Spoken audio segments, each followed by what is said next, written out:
Oli keskkool mingi arvutiõpetuse tund ja normaalsed õpilased ja need teevad oma tööd ja nii joonistavad seal mingi Exceli tabelis või midagi, koostavad CV-d või midagi. No mina ei olnud normaalne õpilane selles klassis, selles suhtes, et mul oli igast ideid, mis seal arvutiklassis võiks hakata juhtuma.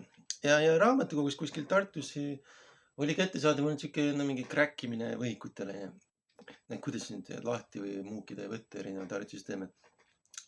Ja Windows XP saab, kirjasid, Windows XP tehakse lahti nii ja nii, onju, saadad mini parooli teada nii ja nii. Et koolis kõigil Windows XP-d on ju kõigis 20 arvutis. Ja teemine selle ära, saad mini parooli teada. Nii edasi või lihtne, onju. Kuidas kirjutada siis C-keeles serveri, et mina enda õpilase arvutist, see on ülejäänud kõik arvutiklassi arvutid, klientprogramme, milles on klientprogramme, kuidas saab neid juhtida. Ja C-keel võimaldab meile seda.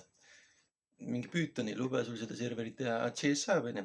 Tänapäeval see eemaldada, siis oli see. Võtad lihtsalt mingi kompaileri netist, ükskõik millise tuhandest ja paned server püsti. Ja käisin USB pulgaga siis mingi pärast tunde, seal oli mingi arvuti, need ringid toimusid pärast tunde. Mina muidugi iga arvuti juures käin oma USB pulgaga salaja, keegi ei vaata, keegi ei märka. Panin igasse sellesse klientprogrammi, igasse 19 arvutisse ja enda siis sellesse arvutisse panin serverprogrammi, kus siis käsurea abil, C-keel on ju, käsurea abil saab siis kõik ülejäänud arvutid saata signaale, käske. Et see on mingi system või mis selle nimi oli, see on Pythonis ka olemas. Igal juhul, et nüüd see programm kasutab selle arvuti seda command prompt käskusid hakkab kasutama käsurida onju. Et siuke kood on kaheosaline klientprogrammid ja serverprogramm.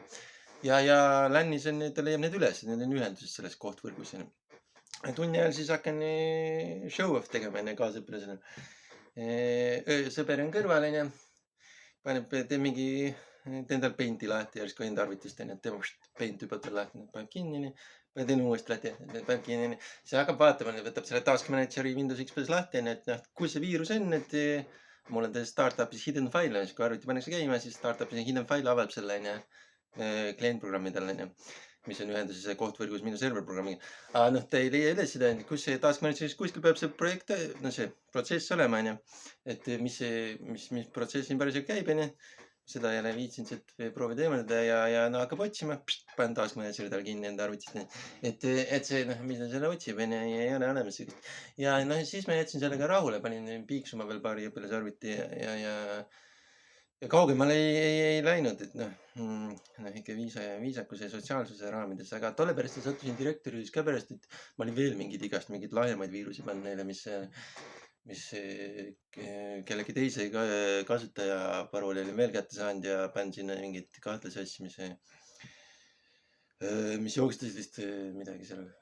Siis ma ükskord vist kutsuti mingist teisest tunnist ka sinna arvutiklassi kuule, et mingi õpilase see arvuti on täis mingeid asju, et sina vist tegid seda ilmselt.